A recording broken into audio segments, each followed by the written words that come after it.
Muy buenos días, bienvenidos a una sesión de conversación del DIGE. Estamos ya estábamos conversando animadamente antes de que empezáramos a grabar, entonces teníamos algunos temas por aquí. ¿Qué tal, Daniel? ¿Tenés alguna pregunta de esas que tienes tú normalmente o no? Eh, O Francisco. Nada, estuve viendo el otro día un video de algo que me interesó, por eso preguntaba a ver si es... eh, resulta que se lo ve a él y que entra a una reunión y les pregunta a la gente, bueno, ¿de qué quieren hablar? Y uno le dice, de Lean. Y entonces dice, Lean, ¿saben de dónde vengo? Dice, vengo de Toyota, que me llamaron porque les había bajado la productividad. Entonces, después no pude ver qué más había, y lo que quería saber es si realmente lo que le aconsejó a Toyota es lo que vimos la otra vez para Omron. Esto de encontrar el cuello de botella, que no achiquen, digamos, los buffers demasiado entre operaciones, porque si no, el takt time empieza a ser el de la cola de la campana, y toda tu capacidad está limitada por la operación más lenta. Si, digamos, eso es, o hay algo más. Bueno, yo te puedo decir lo que yo le escuché a Eli alguna vez y eso me va a tomar poco rato y unos par de minutos y Javier ya te complementa con la historia más sabrosa, seguro. Y yo, no. Y No, yo le escuché a Eli. tengo consecuencias. Le completo con algo. Estuve viendo Sí. la presentación de la mejora de Omron, del Toxico, creo que fue del 2012, y hay algo que es muy interesante porque dice que lo hace para 9 puestos y que la cantidad de puestos que tienen son como 3.500. Ahora, lo que yo pregunto es, si yo tengo un buffer puesto a la mitad y después aguas abajo tengo 1.700 puestos, tendría que ir poniendo, lo que no entendí es si cada 9 puestos tengo que poner un buffer para que la variabilidad abajo, digamos, para que la variabilidad de aguas abajo se deba compensar. O me va a alcanzar con un solo buffer si tengo una gran cantidad de operadores. Esa es mi duda, porque lo que pareciera ahí es como que lo repite secuencialmente cada tanto, ese buffer para, digamos, acumular todos los efectos de la variabilidad. Esa es mi duda. Pero que yo sepa, o sea, no entiendo muy bien lo del buffer y los 9 No, puestos, porque yo lo puedo explicar. Yo creo que entiendo la duda y dónde está la confusión de Daniel. No hay problema. Bien. pero voy a decirte que es lo que entiendo yo de una Sí, producción. O sea, una vez que uno decidió que no es just in time, sino que es teoría de restricciones, deja flujo libre. No tiene o sea, ninguna regla intermedia para detener el flujo. Ninguna. O sea, todo lo que pueda fluir, fluye. Entonces, eh, para mí no tiene sentido hablar de un buffer cada tantos puestos. Es simplemente Siempre es una de las complacencias. ¿Qué quieres escuchar? Esa que dice... li- Rodrigo de la Serna tiene la radio puesta Pero y ya nos no está oyendo a exactamente. nosotros también. Sí. Está bien. Entonces, Perdón, no sabía que escuchaban. no hay Eh, problema, Rodrigo. o Mucho sea, todo gusto. lo que quiera Rodrigo, pero tiene el micrófono abierto, o sea que Aquí bienvenido. lo, Y aquí lo cancelo. bienvenido para que converse. Sí, para que nos pregunten cosas. Claro, Y la con todo otra es, gusto. si yo Bueno, salgo, digamos, si esta gente decidió salir del Lean para, digamos, hacer el flujo, como decías, el flujo máximo, lo que debería también hacer es que a medida que vamos aguas abajo, tendríamos que aumentar la capacidad de cada puesto, ¿no es cierto? Para que, digamos, se bueno, vaya no compensando necesariamente, los atrasos. no necesariamente yo muchas veces, el, o sea, es que es muy difícil tener la capacidad balanceada. Eso es casi imposible. entonces lo más probable es que tenga uno ya más capacidad y que no la ha estado aprovechando por las políticas del sistema nomás. Pero bueno, es todo lo que yo entiendo, que uno no le pone reglas, o sea, si estamos hablando de teoría de restricciones. Y tengo otra cosa más que decir, pero ¿qué explicación tenías tú, Javier, O sea, primero, sí, a ver, lo de cada 9 voy, puestos, sí, no sé, voy a ir por parte. Eh, como Jack? algunas, sí, exacto. Primero, hola Medardo. La primera parte es para asegurar que el contexto y la pieza, digamos, de qué se aplicó y dónde y cómo queda bien entendido, o sea, bien comunicado. La planta es una planta de ensamble, ¿ya? Para los distintos productos y SKU que hace Omron en la planta de Dalian en China. Y cuando se habla de 1.700, 2.000, 3.000 operarios, en realidad es el número total de operarios, pero son líneas paralelas. Y hay líneas dedicadas a unos SKUs. Cada línea tiene alrededor de, este es el estimado que hago, debe tener alrededor de 12 a 14 operarios cada línea. O sea, es una línea se repite muchas veces. Entonces, ¿qué es lo que se hizo? Antes, por Lean, y ni siquiera, voy a decir que no es Lean, por TPS, lo que se hacía era simplemente tratar de alcanzar el mínimo WIP posible entre cada una de las operaciones, tratando de llegar al One Piece Flow, ¿ya? Entonces, quiere decir que al inicio de la línea, pues empiezas con la estructura, la base, se pone la primera tarjeta y se van conectando y armando todos los circuitos hasta que eso termina en un medidor de presión arterial por uno de los SKUs, ¿ya? Entonces, ¿qué es lo que se hizo? La intervención fue darnos cuenta que la forma de operar de TPS estaba restringiendo la máxima productividad de la línea porque estaba en esa situación del balanceo de capacidad con el WIP mínimo posible y había momentos donde muchas operaciones pues estaban pasando hambre, no tenían trabajo que hacer porque había un atoro en aguas arriba. Con el cambio que se hizo, ese buffer que se creó fue simplemente determinar dónde estaba el paso restrictivo desde el punto de vista de por el tipo de ensamble que tiene que hacer y la gestión que tiene que hacer en ese proceso. Es el paso más largo, es la restricción natural. Y lo que se hizo, se estructuró en esa línea, simplemente se puso otro recurso, se reorganizó el trabajo para decir, esta es la restricción y ahora se liberó material o se liberaron órdenes de fabricación sin el límite anterior tratando de mantener un One Piece Flow hasta que empezó a acumularse cierta cantidad de WIP detrás de la restricción que se había definido. Cuando se hace eso, entonces la productividad empieza a asumir. Ahora, ¿de dónde viene alimentada los requerimientos de cuánto producir? Porque dice Matías, no le ponemos ninguna regla de nada, sino que simplemente las órdenes se generan por reposición por consumo. Es decir, ellos están abasteciendo buffers de las distintas unidades y de acuerdo al consumo de los despachos que se hacen a distintas partes del mundo, entre ellos a Japón, Estados Unidos, etcétera, de esa planta para surtir las órdenes o los acuerdos comerciales, entonces esas órdenes regresan y tienen efecto en consumir piezas y partes que vienen de otros fabricantes o de otras plantas y están administradas también por amortiguador.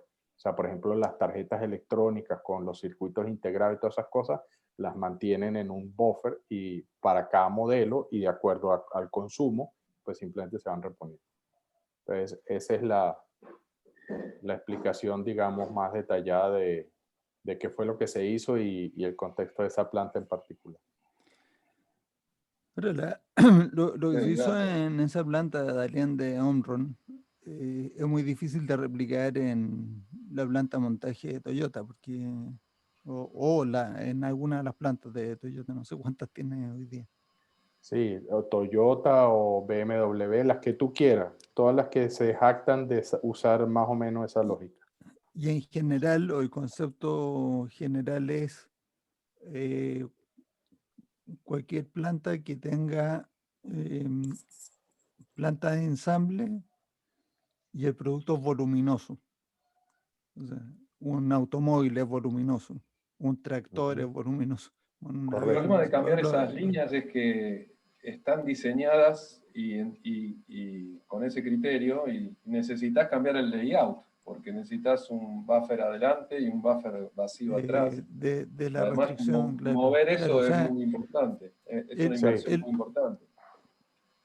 esto lo comentamos en alguna otra de estas sesiones, está ahí grabado, pero ya no recuerdo cuál, porque Sí. todo esto tenemos más de 60 o 70 grabaciones de estas. Yo ya no las voy a revisar para ir a mirar qué es lo No. que dijimos, en dónde.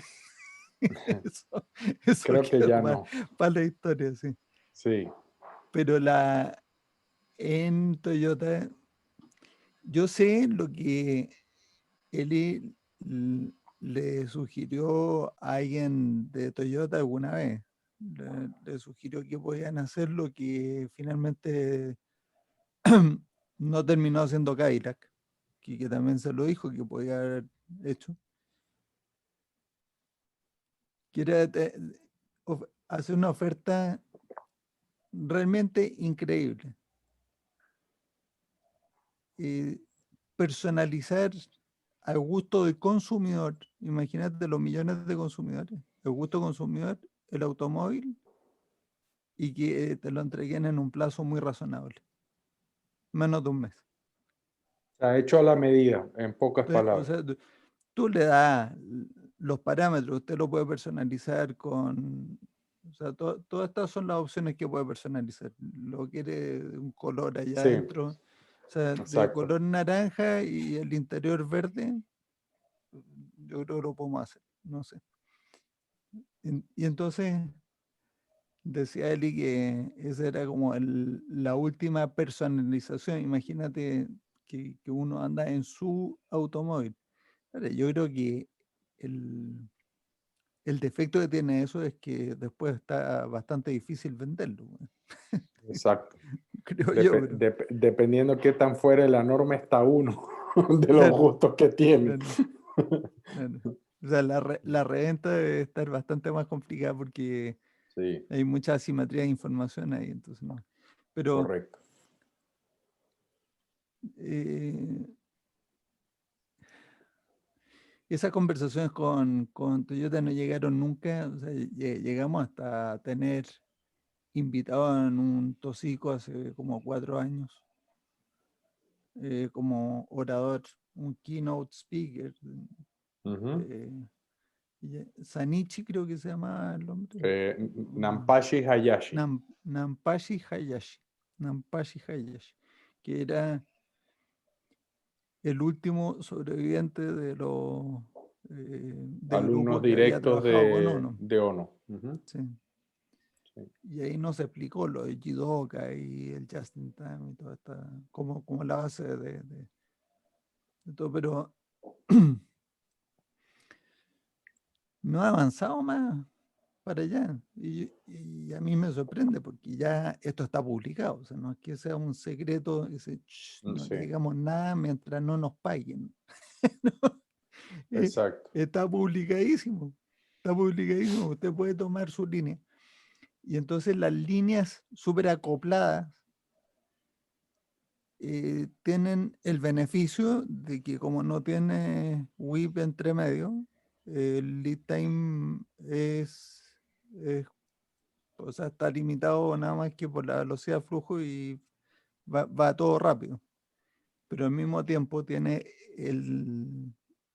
o sea, tiene, ¿cómo se llama? Este perjuicio o el daño que se le produce el inconveniente. El contra de tenerla toda tan acoplada es que aumenta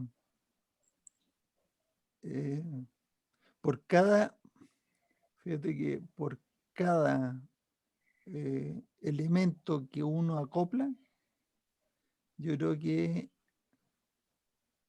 reduces como a la mitad la probabilidad de poder tener el promedio de capacidad que uno quiere tener. Es exponencial. Y lo digo así, porque si uno está considerando un promedio de productividad, pero sabes que cada uno de los centros de trabajo tiene variabilidad, ¿cuál es la probabilidad de que ese centro de trabajo esté trabajando a su promedio? Más o menos la mitad. A menos de que uno lo que esté haciendo es incorporar centros de trabajo con exceso de capacidad, con mucho exceso de capacidad, aún así está la probabilidad ahora de que no falle, porque una cosa es la variabilidad de causas comunes y luego está los eventos de mantenimiento correctivo, o sea, que hay que detener la máquina, es una sorpresa, ¿no es cierto? Y ahí, digamos que tiene 98% de confiabilidad. Y dice, está buenísimo. Sí, pero es que 98% para que toda la línea esté funcionando, como está todo acoplado, si paras una estación para la línea completa. Completa. No se demora 20 minutos en que toda la línea paró. Entonces, ¿cuál es la probabilidad de que la línea completa no pare? Es la probabilidad de que ninguno de los centros de trabajo se detenga.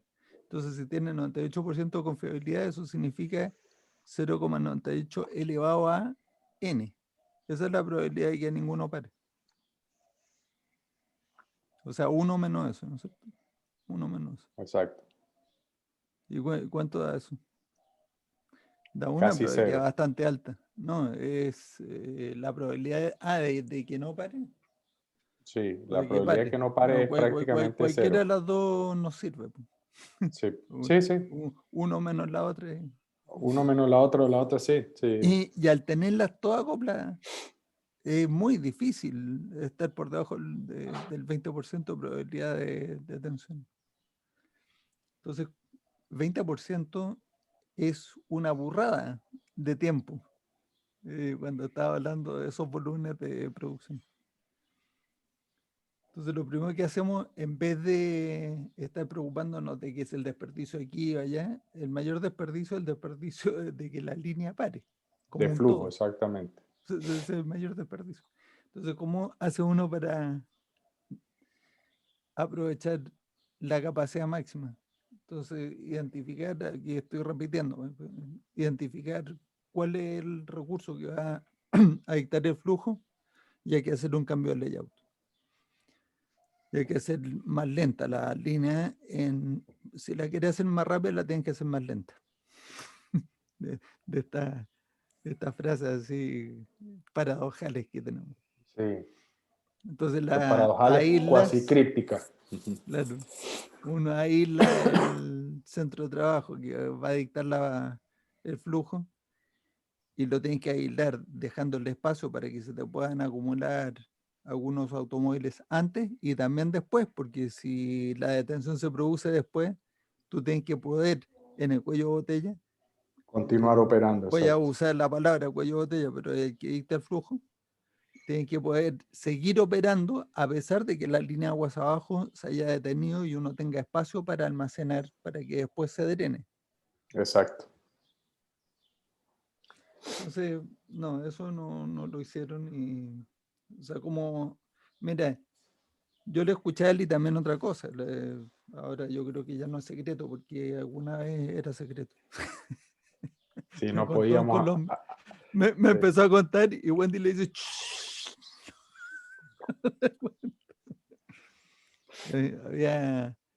Había diseñado un tubo de escape, o sea, una cuestión física para reduce la pérdida de carga, entonces aprovechaba mejor la potencia del motor, una serie de beneficios. Pues alguien me preguntó el otro día, bueno, pero Yeli nunca hizo nada con física. Claro que hizo, pues. Se Tiene un cansó. montón. ¿Cuántas patentes tenía? Más No de sé, 10. pero No sé exactamente cuántas patentes son, pero el número que sea, al final decidió que como no era el área que le interesaba, lo que había hecho con las patentes era demostrarse a sí mismo que era capaz de resolver un problema que no estuviera directamente en la física, sino que usando la lógica, y las terminó donando todas, entiendo yo, al Estado de Israel. Entre ellas las patentes relacionadas con Riego. el riego por goteo, que fue de ahí donde derivó del tema Netafim.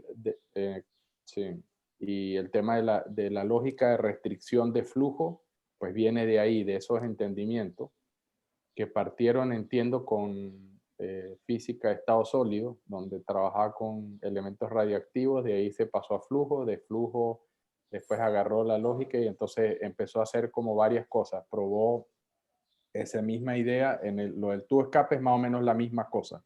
El flujo de aire al final, compresión, movimiento de turbulencia, ese tipo de cosas.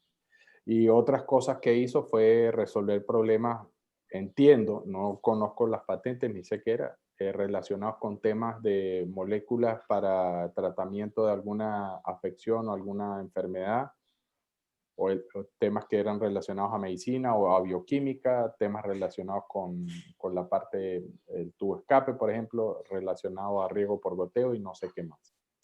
¿El riego Lo por más goteo lo probable es que desarrolló Eli? No, desarrolló patentes relacionadas a la estructura de cómo elaborar las piezas o qué variables considerar para hacer eficiente el riego por goteo. Gracias.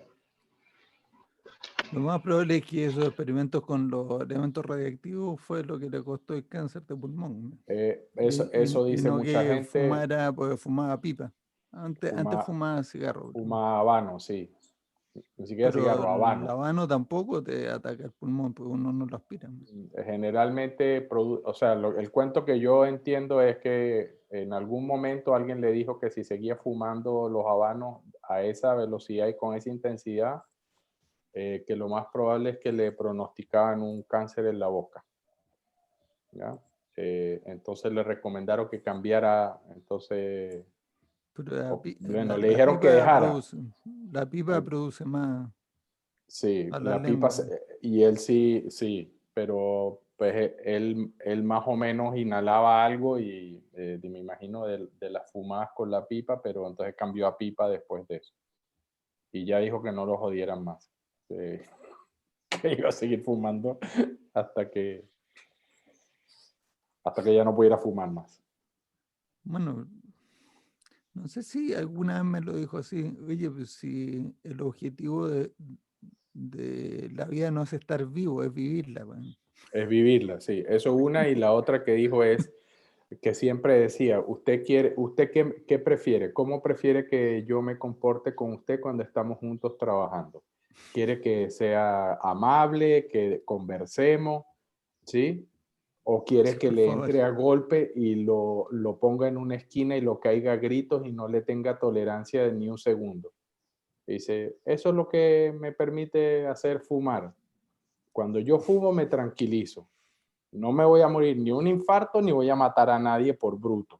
Entonces, déjenme fumar. ¿Ya?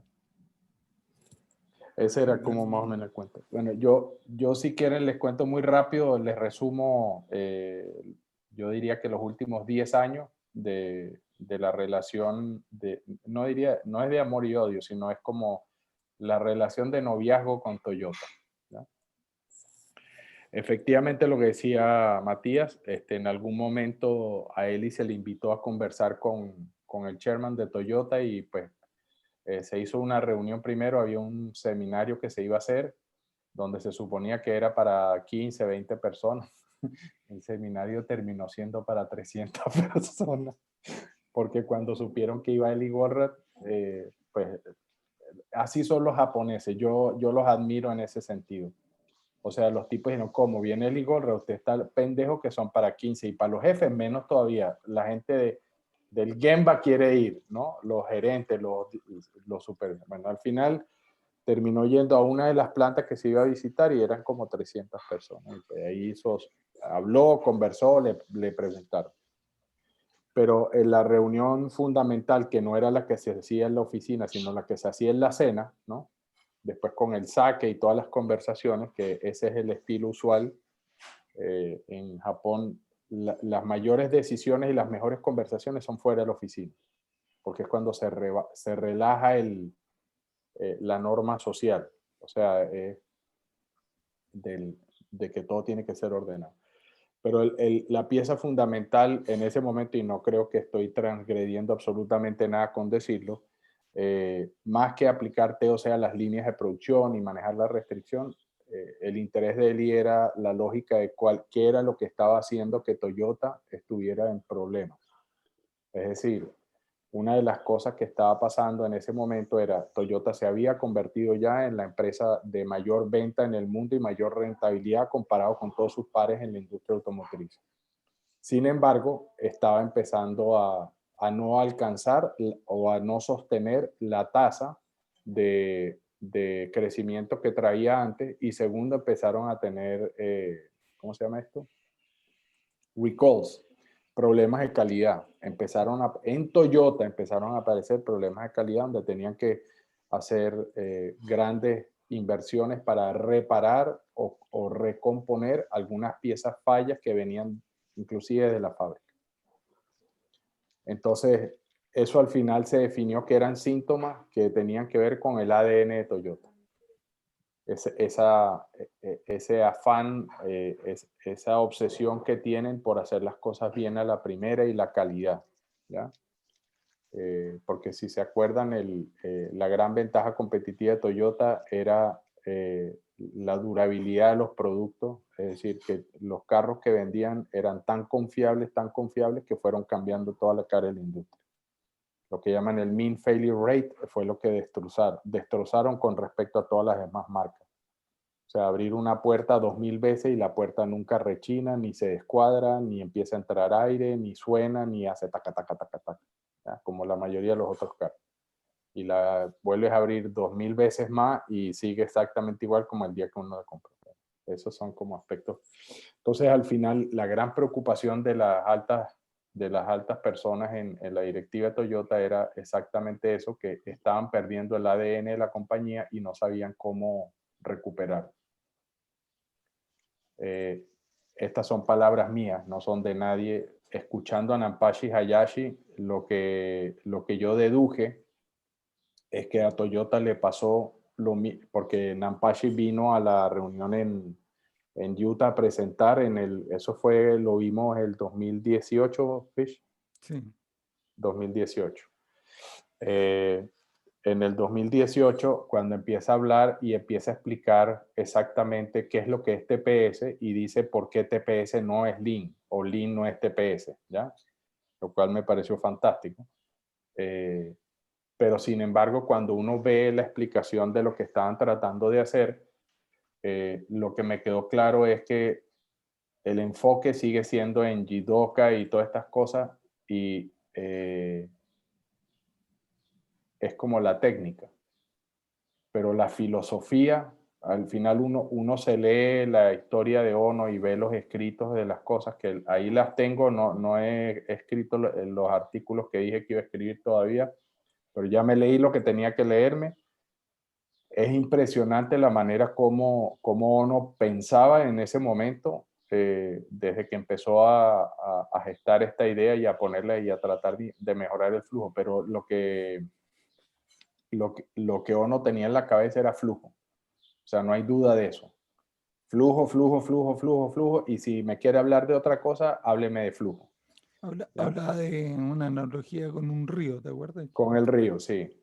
Entonces, por eso el WIP era simplemente el Kanban. En este caso era la manera de ir reduciendo el nivel del caudal para que aparecieran todos los obstáculos al flujo y hacer toda la reducción de variabilidad.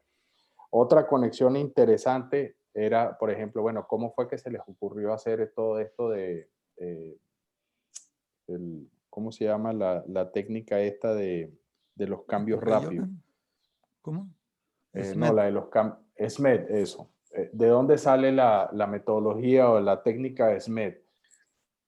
Cuando uno va y estudia la historia de Toyota, se da cuenta que Toyota era una empresa que estaba casi quebrada. ¿Ya? Es decir, que las máquinas que tenían eran máquinas viejas, eran las que tenían, saliendo de la Segunda Guerra Mundial, no tenían plata, no tenían financiamiento y lo que tenían era una alta experiencia ingenieril de la fabricación de las máquinas de telares y las máquinas que tenían para empezar a producir los carros. Y Ono lo que hizo fue tomar como pieza clave de toda la estructura de la organización al equipo de ingeniería. O sea, el equipo de ingeniería era el que se las tenía que ingeniar cómo hacer para hacer un cambio de las matrices y de todas las piezas y de la referencia. Ya no podía durar ni 3 horas ni 4 horas, tenía que durar 30 minutos. Y después de 30 minutos tenía que durar 15. Entonces, todas las cosas que se fueron imaginando y cómo hacerlo, inclusive fabricando piezas, ¿ya? En algún momento de la historia dice, Ono está paseando por una planta que está funcionando a las mil maravillas y sin embargo se queda viendo a un operador, ¿no? Y entonces le pregunta al supervisor de piso que cómo así que no han arreglado el tema, que el tipo cada vez que tiene que echar a andar la máquina, ¿no? Tiene que darse la vuelta, montarse en un lugar y apretar el botón, ¿no? Hasta ese punto de incisivo era, desde el punto de vista que él lo que quería era simplemente el lugar que tuviera que dar toda esa vuelta, dónde estaba, porque tenía que acomodar o arreglar algo, simplemente casi que con el codo le diera una palanca y el sitio, o sea, le diera la palanca y ya, que no tuviera que dar toda esa vuelta para perder todo ese tiempo. Más o menos así, no me acuerdo exactamente, obviamente estoy parafraseando y... entonces, digamos que ese es como la pieza fundamental y entonces para mí, aparte del flujo, la otra cosa que Ono era obsesivo era acerca de la capacidad de la gente de aprender y contribuir. Y entonces decía, o sea, y todas las historias hablaban del sistema abominable Ono porque nadie entendía por qué lo estaba haciendo, porque estaba viendo el global. Sin embargo, cuando iba a una operación, lo que hacía era que los gerentes se fueran al piso de la planta y estuvieran con la gente y la gente aprendiera exactamente por qué era que estaba manejando la operación así y qué hacían y se conocían la máquina y cómo hacer para hacer las cosas mejor. Entonces, siempre estaba retando a todo el mundo para que mejorara su grado de contribución y su grado de dominio, es decir, el mastery sobre lo que estaban haciendo. Y cada vez que alguien lograba el mastery, agarraba al mejor de la línea, al mejor, y lo sacaba y se lo llevaba para otro lado. Los dejaba otra vez con el nivel, ¡pum!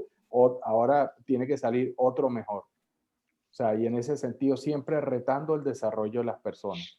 Para mí esas dos cosas son las piezas fundamentales filosóficas de lo que Ono tenía en la mente, que honestamente a mí se me parecen muchísimo, por no decir que son casi exactos a lo que pensaba Eli. Flujo, siempre estaba pensando en flujo por lo menos lo que yo le aprendí a Eli era que el flujo físico era un reflejo siempre de lo que uno estaba tratando de hacer para maximizar el flujo de plata. ¿Ya? Entonces, cuando el flujo físico era el problema, pues sí, arréglelo. Que eso no sea un obstáculo o una restricción para el flujo de plata. Pero si eso está bien y ya lo ordenó y tiene las ideas claras de cómo alinear a todas las personas y el flujo físico de lo que usted promete entregar y hacer y el tiempo y todo eso, ahora no joda más, deje que eso funcione, dele la responsabilidad a la gente y enfóquese en lo más difícil, que es cómo genero más flujo de plata, que normalmente es cómo genero valor en el mercado con la oferta y todas estas cosas, ya a nivel casi que más estratégico.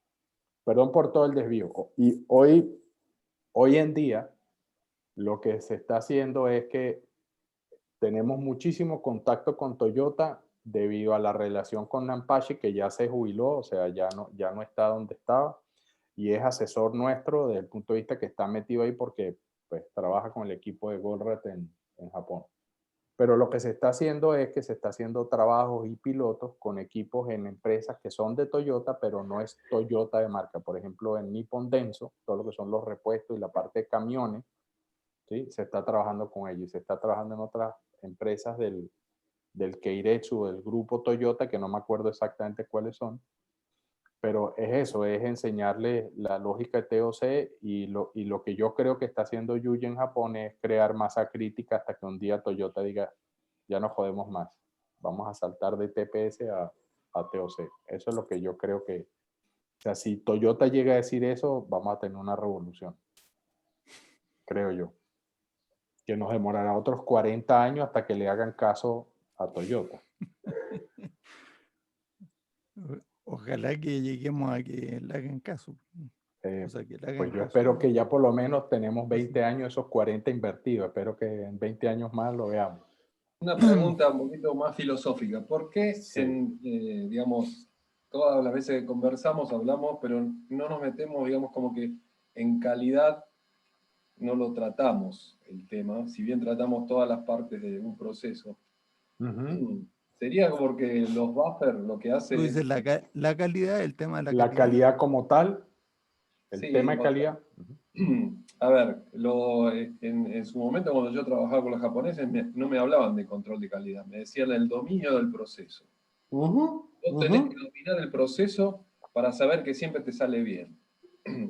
Y en realidad lo que yo creo que se les dio es como la necesidad de mejorar el flujo, tenían que mejorar la calidad, porque si vos tenés, por ejemplo, muchos rechazos o scrap, eso hace que se detenga el flujo. Exacto. En Y TOC, al tener el buffer, es como que eso lo compensamos y no aparece como un problema principal en algún momento, ¿no? Entonces como que queda escondido. Yo digo, escondemos la basura debajo de la alfombra, porque el buffer me salva de todos los problemas que puedo tener en planta. No sé si es la idea. Fíjate, no sé, yo creo que hoy en día, y después voy a terminar con una especie de chiste que echaba Eli, hablando precisamente de calidad y los japoneses. O sea, yo creo que la calidad hoy en día es lo que se llama una condición mínima para poder operar en el mercado. O sea, nadie espera que le mandes un porcentaje de producto. O sea, el porcentaje de falla tiene que ser tal y que el producto con fallas nunca sale de la planta. O sea, cualquier producto con fallas que sale de la planta y llega al usuario final o llega al mercado y eso aparece, es un grave fallo de la operación del control de los procesos. Llamemos eso calidad, ¿ya? De la gestión de los procesos. Y por eso es que Ono decía eso, por eso Ono quería que las personas se apropiaran y tuvieran el mastery en lo que estaban haciendo. Y una de las cosas que no toleraba era ningún proceso generando productos de mala calidad.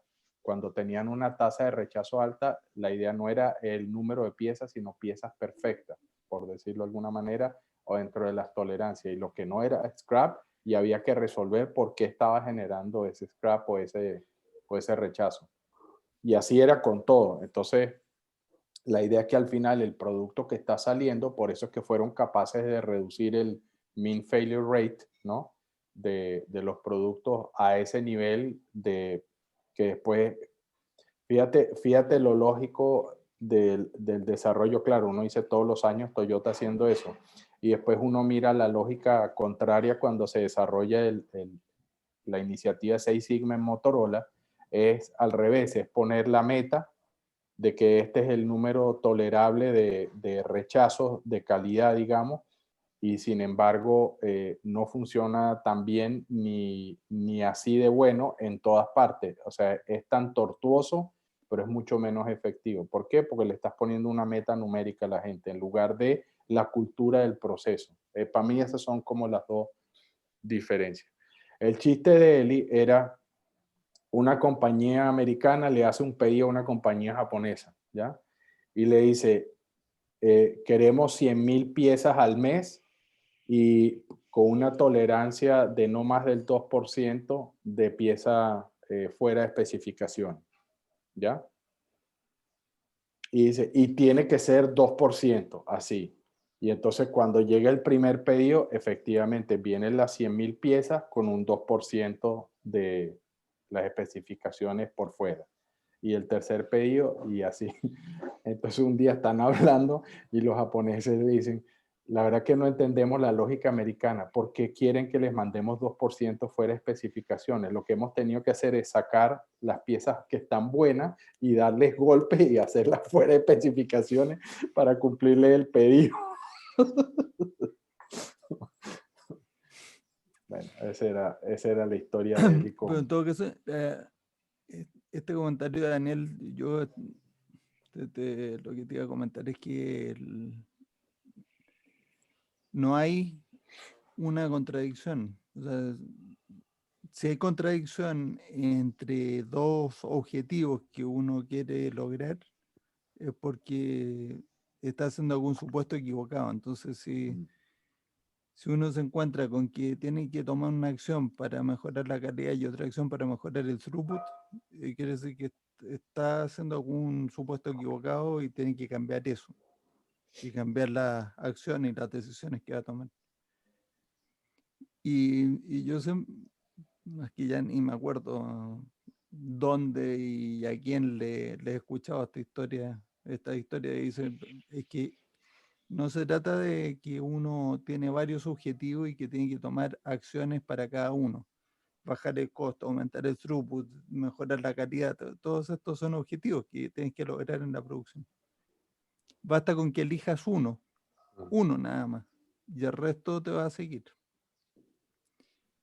Porque cuando tú tratas de reducir el costo, no me refiero al costo unitario mal calculado, que ya sabemos que eso está. ¿No? El costo de producción calculado como los economistas, que te dicen costo medio de producción, que toman todo el costo y te lo dividen por las unidades. Además, las unidades vendidas, eso es lo que importa. Vendían, exacto, no No producían. las Exacto. unidades producidas, sino las unidades vendidas. Bueno, todavía sigue calculándolo por las unidades producidas, suponiendo que uno las va a vender, pero bueno. Tú tomas ese aspecto y te das cuenta de que eso no lo vas a lograr. O más bien, cuando te empiezas a tener problemas de calidad, de rechazo, te está reduciendo las unidades.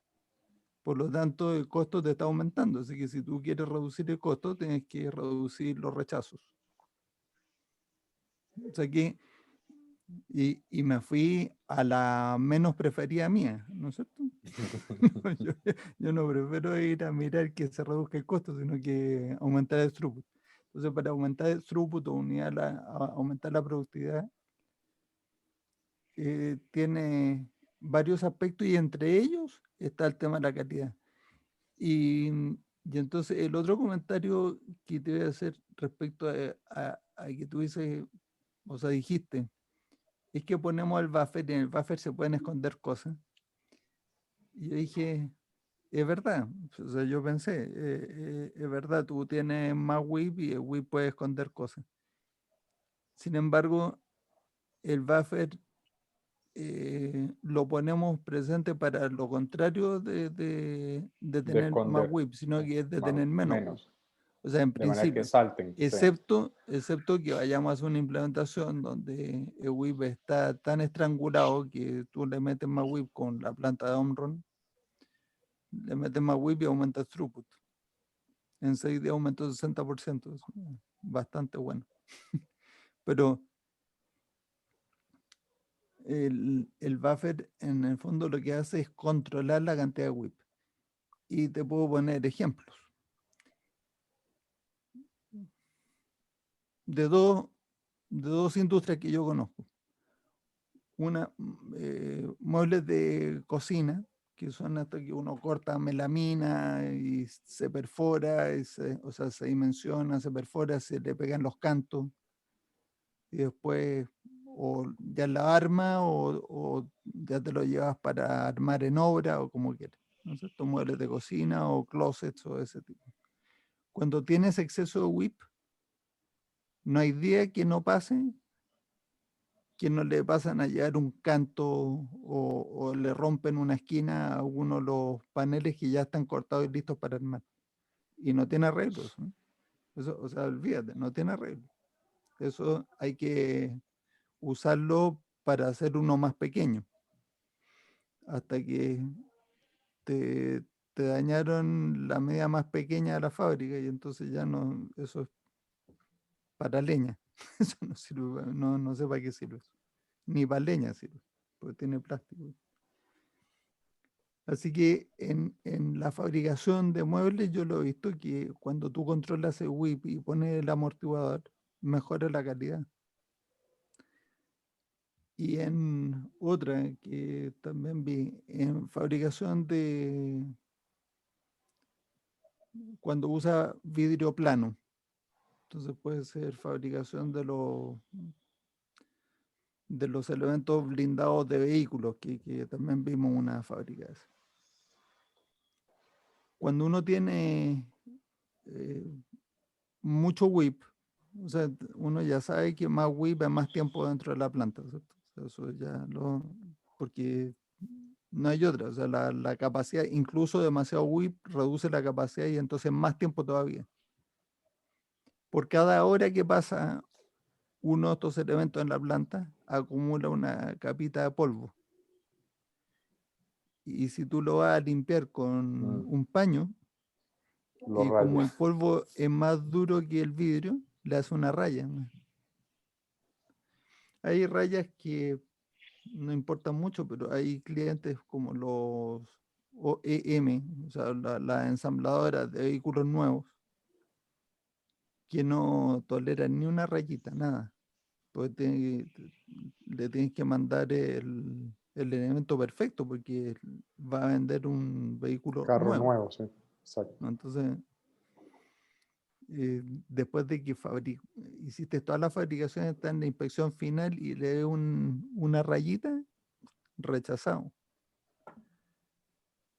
Y reza para que eso sirva para el aftermarket. Pero igual hay que fabricar de nuevo. Entonces, cuando tú te concentras en el throughput, uno de los elementos fundamentales de aumentar el throughput o la productividad es controlar el whip. Controlando el whip lo que uno hace es como le quita,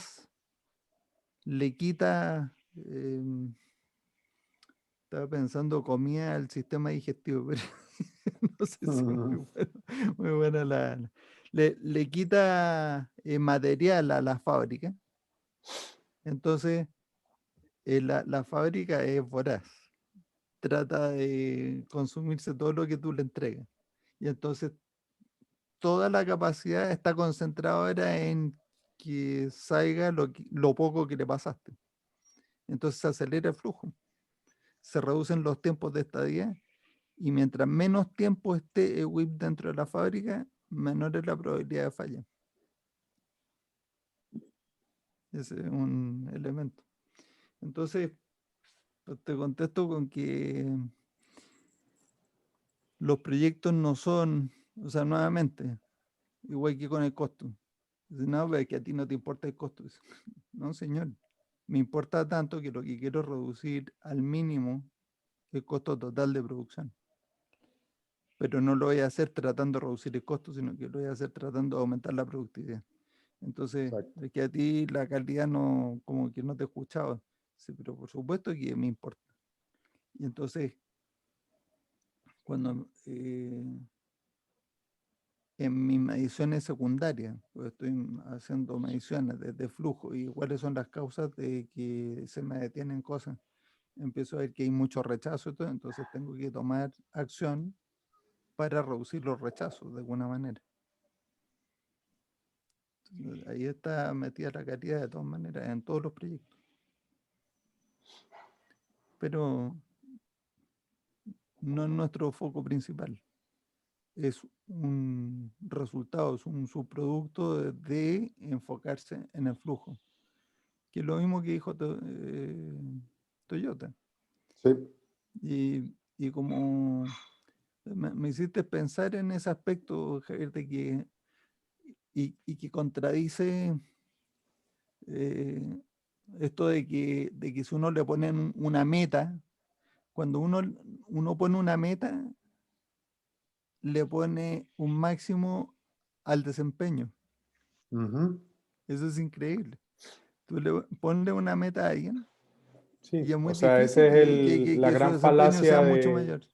de management by objectives. Es ese el La- efecto. Uno le la- pone los objetivos, o sea, metas y Y yo hace años, alguien me dijo, mira, hay toda una corriente entre los gerentes, los ejecutivos chilenos y gerentes chilenos que dice que lo que no se mide no se está administrando, pues. Ujú. Así que mejor ir con métricas para todo. Y dije, ok, no, en ese momento no le puse mucha atención en ninguna dirección. Desde luego no le puse atención a empezar a inventarme KPIs para medirlo todo, pero tampoco me di cuenta hasta qué punto era perjudicial esa mentalidad. Claro. Y él decía, o sea, que si no lo mides con un número, si no le puedes poner un número, no sabes si está No sabes mejor si o está peor. bien o peor, exacto. Y uno sabe perfecto cuando está mejorando, cuando está empeorando algo. No, no hace falta medirlo así, con un número exacto. Y esto de las metas son, bueno, es otra forma de poner incentivos.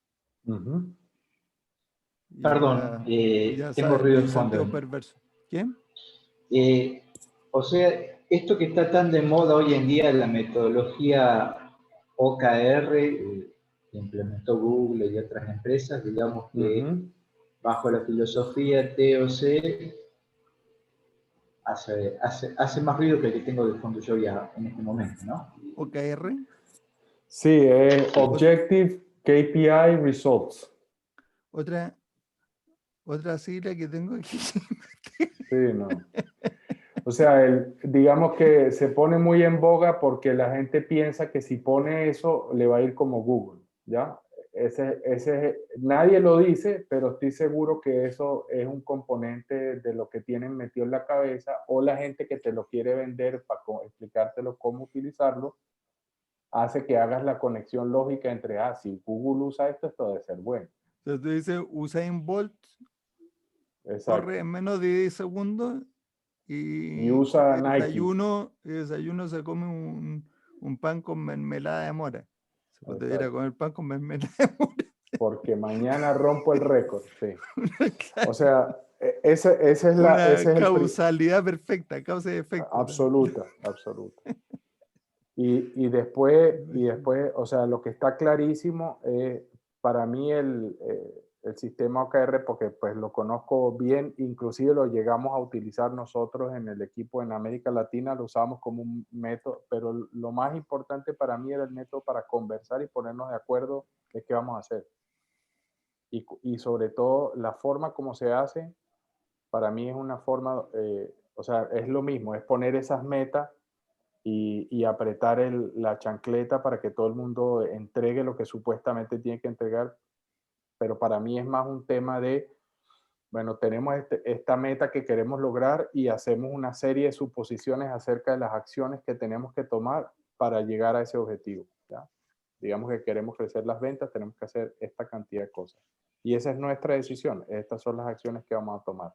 Y queremos incrementar en un 20% las ventas de aquí a los próximos 3 meses. Y eso está muy bien. Uno va y ejecuta. O sea, al final se trata de hacer experimentos repetidos cuando no tienes mucha idea de qué hacer. O sea, honestamente. ¿Ya? Eso para mí viene mucho del mundo del software. ¿Ya? ¿Del? Software, del Ah, desarrollo. eso. Porque tenemos la meta, queremos hacer una herramienta así, queremos tenerla en tanto tiempo y ta.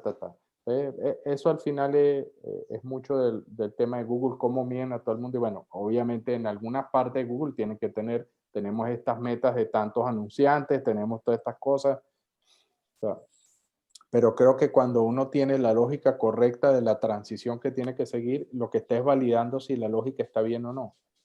Si el supuesto que uno está haciendo acerca de la acción y el impacto que tiene sobre el resultado está bien o no. O sea, ¿qué es lo que Eli nos dio desde el punto de vista de teoría de restricciones? Nos dijo, sí, está todo muy bien, pero no se trata de que todo el mundo esté activo como loco, sino si está hablando de producto físico, pues estamos hablando de que tiene que tener en cuenta la restricción y cuidar esa parte operativa para ser cumplido con la promesa que ya tiene.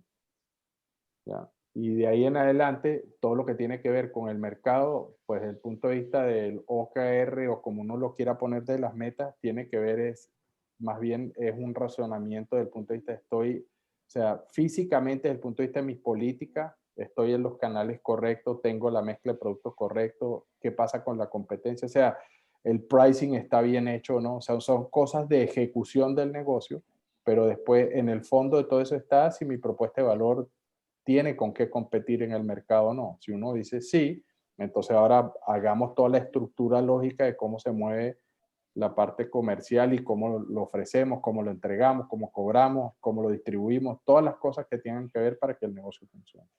Es mi... Perdón que te lancé una llamarada con esa simple pregunta de los KR. No, pero No, me vino súper bien. Ujú. Muchas gracias. Bueno, yo cierro con decir que no había escuchado eso de OKR.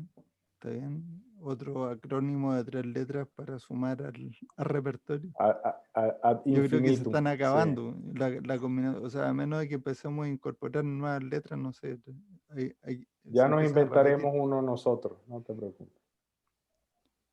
Y estuvo, pues, reflexivo y me hicieron pensar un poco. Qué bueno. Lo agradezco y nos veremos el próximo jueves. Sí, Muchas señor. gracias. Y empezamos con un árbol de estrategia y táctica de la estructura Gracias, organizacional. abrazos, que estén muy bien. Eso es Bien, amenaza. gracias. Hasta luego. Sí. Estamos tratando de hacerlo atractivo para el próximo jueves. No empieces con amenaza. Ya, nos vemos. Bueno, muchachos, un gusto. Buenos días. Chao, Saludos chao, desde gracias. México. Abrazos. Chao, Rodrigo. Chao, chao.